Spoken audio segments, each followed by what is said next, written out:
It's time to rank the best Walking Dead characters.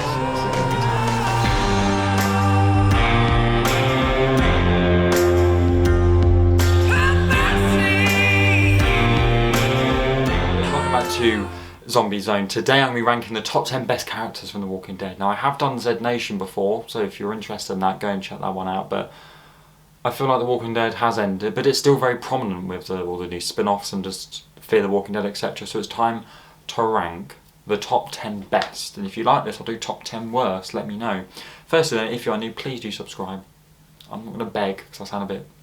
But I'd like to reach 300 by the end of the year. That's a massive goal, probably unlikely. 300 by March, we say that? That would be nice. But if you have any other video ideas, do let me know in the comments, drop it in. But for now, let's begin. At number 10, Morgan. Yes, I'm going to speak about Morgan in The Walking Dead, not Fear the Walking Dead. I feel like if he was in The Walking Dead, sorry, if this was Fear as well, he would be higher, because I like him a lot. But by the way, I want to point out that everybody on this list I do not dislike. 10 is not bad, it just means that it's 10 of the best, but he's just the worst of the best. He's still exceptionally good though. I like Morgan because he's one of the first characters we were introduced to in The Walking Dead. Apart from Rick, he is the most, I mean Rick's the most important out of everything. But he was pretty important alongside him. He took him in, basically saved his life. He filled him in on what's going on. The apocalypse has started, let me tell you about it. If it wasn't for, Morgan is a very, very important part, I feel like, of Rick's very early development. His character development, but also his development in the world and the way he sees things. That was down to Morgan. And having his son with him shows his fierce and emotional, his dad's side to things, which gave us an emotional connection with him, seeing his lose his son. As I said, we don't see him in every season, but we see his journey when he comes back in later seasons, and we see how he's changed, and I really, really like it. He becomes such a scared person to so fierce and not being able to open up compared to before with his son. He was always opening up, when his wife was outside and he wouldn't be able to shoot her. But he was crying, he was telling his son about it. Now, he does none of that. That development we get. And he's in quite a lot, but he also does miss out on a lot of events. You have to respect that. I think he's actually a little bit underrated. In Fear, yeah, we're not going to speak about his time in Fear the Walking Dead, but in The Walking Dead, it's solid. Number 9, Judith Grimes. Oh yes, the first of the Grimes family, and there are a few in the list to get through, but Judith is good. I like her a lot. I do like her a lot. It's hard to judge her on her first appearances because she was a baby, but I feel like this is the first, and I think the only person on this list that has been brought up, or at least born into this new world. She has no experience of what the world was like before. This is completely new to her. This is all she knows. She doesn't know what normal life was. This is normal life to her. So to see her interact and see her grow up and become more stronger, she's got like some Michonne and Rick as parents. You're going to be pretty strong. If we see her again in the future when she's older, I think she'll go even up higher.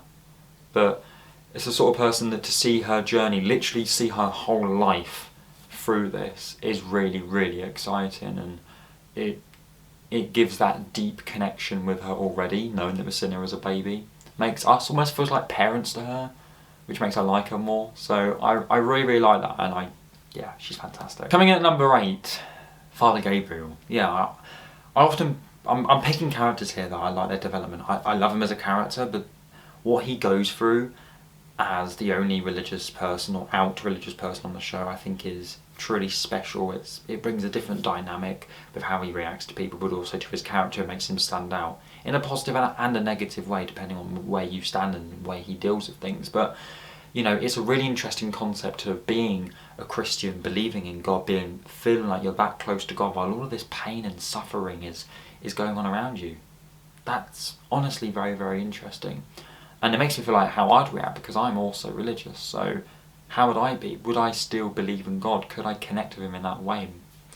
And him not wanting to hurt anybody, to him killing people. He goes through a lot of different stages of... These feelings are making him go through all sorts of different stages, almost like he's bipolar in a way. So it's so interesting to watch it on the screen. I need to get through a little bit because we're already 5 minutes in and I'm only up to number 7, which is King Ezekiel. Yeah, I like Ezekiel. I feel like he may not have as much depth as the people as I've mentioned, and maybe not as important, but you know, the kingdom which he creates, that father figure he has to Henry, Sheba. I'm not going to mention Sheba because I'll start crying, but I know it's only a tiger, but I felt like they rocked well with each other.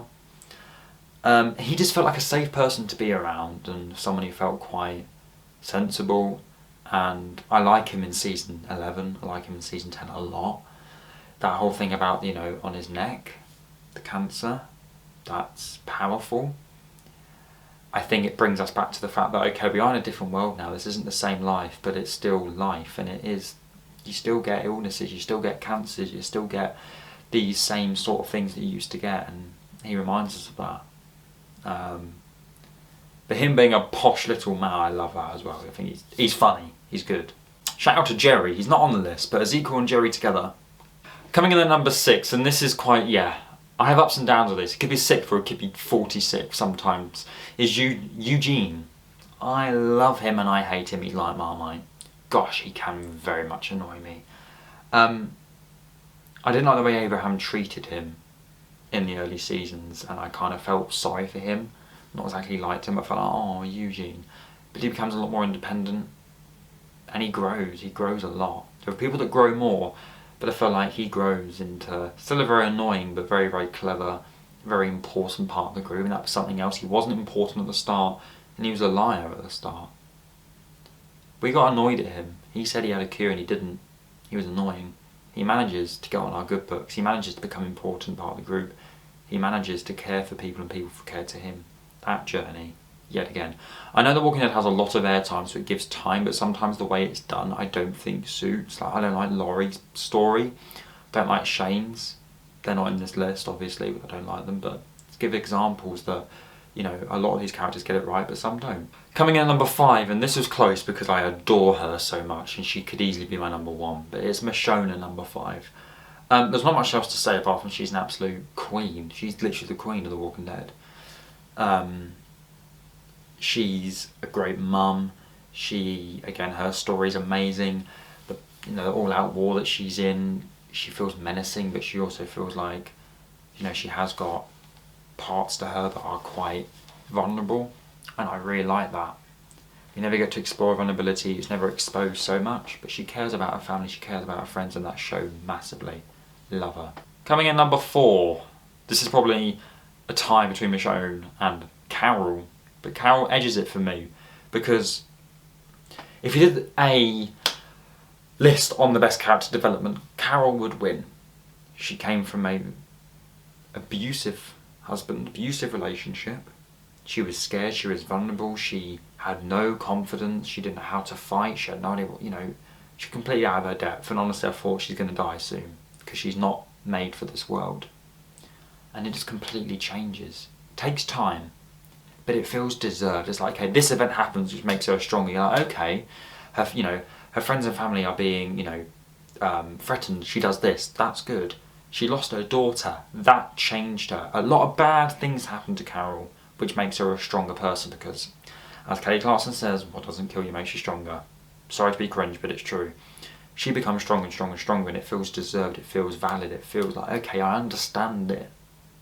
I like that. Maybe she gets a little bit too big at times, big for her boots, makes some decisions that maybe shouldn't have been taken. I am like referencing the beta thing here, and alpha, but also she kind of works with Negan to bring him down, and her down. She does have her mistakes, but she does make up for it in some good ways. Okay, this is where it gets controversial, because I've actually put the main man of The Walking Dead at number 3. It's Rick Grimes. I can't say much about Rick because he truly is the face of The Walking Dead. He is The Walking Dead. We are The Walking Dead, but he is it. He is, as I said, Morgan is a massive reason as to why Rick survives, but we begin with Rick. We know Rick's the most important person. As soon as we are introduced to Rick, he's set out as the main character. We follow his story, and everything that goes on with all his other characters is down to through Rick's eyes. It feels like he's the head of the group. He's got to make sure everything's okay. When there's danger, we think, okay, how is Rick going to sort this out? What is Rick going to do? Everyone always looks at Rick, and I feel like the audience also looks at Rick for a solution at times, which is why when we lose him, and you know, we haven't got Rick anymore. Other characters step up, and I'll get to them other characters because they are above Rick in the list. But Rick is very, very good. Just because he's number 3, I love him. And on another day, I could put him at number 1. But number 2, and this is where I was saying about with the Rick thing about now he stepped away, someone else could step up. And I'll tell you what, Daryl stepped up. Season 11, Season 10. I mean, he stepped up. I didn't like Daryl when he was first introduced. I know his brother was a racist and just generally a little bit of a twat. But Daryl just felt like Meryl felt more important than Daryl at first, and Daryl was kind of like, there, he's just there. You know, like with Morgan and Rick, sort of, they're big straight away. But Daryl was like, yeah, Daryl, meh. Oh my gosh, does he grow? He becomes, I feel like in a way, with Rick's absence, he may not become the forefront replacement of Rick, but he stands in for him very, very well, to the point where I was saying, okay, we need Daryl now. We need Daryl to sort this out. From thinking about Rick to Daryl as the most important character. And as I said, Daryl's character development is mad. Not as good as Carol's, or even, you know, Michonne, or even Rick's, but it's good. It's very, very good. And the relationship he has with Judith, you know, just how much of a good person he is to say, I will look after your children, Rick. I will look after them, I'll take care of them. They're not even his children. The whole thing with Carol and their love, and he has his own love interest at times as well, but then nothing ever goes right for him. He sees Rick as a brother, and then Rick leaves. He goes through a lot of emotional pain, and I feel like he never, to see his vulnerable side later on in the seasons, opens him up to be a better person.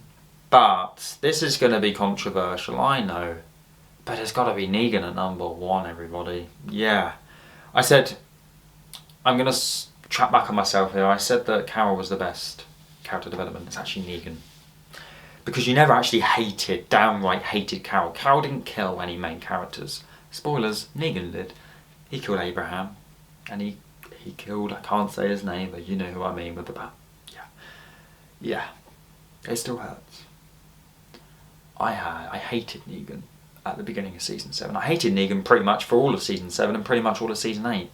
And I was so happy when Rick slit his throat. I wasn't happy when he survived. But oh my goodness gracious me, in the last few seasons, he has gone on one heck of a journey. And I'm telling you now, I'm not going to get too deep into it, but he is just... he's amazing. The acting is amazing, but also his development, the way he is written, from being to be hated, to be killing a main character, Glenn, who was in all first 7 seasons, to being in Season 11 and generally people rooting for you, people loving you, people saying he has changed. That takes some development, that takes some change, that takes some time to work on. And it took time, and he had setbacks, and not even to this day people didn't believe him. But I absolutely love the Maggie and Negan story. It sets it up fantastically for their spin-off, which you can now watch on AMC. But the way that their interactions are all based off, you know, their awkward, you know, really feeling very wrong and not right, uneasy, all came from him killing Glenn. And they set that up fantastically to how he is now. Let me know if you think Negan is number 1. Believe me, on another day, this could have been very, very different. I think everyone on this list that I've mentioned is pretty flipping good. But let me know what you think in the comments. If you have any other ideas, let me know. I could do top 10 most hated Walking Dead characters. And to be honest with you, Negan could also be number 1 of that as well. But let me know, and I will see you all very, very soon. Goodbye.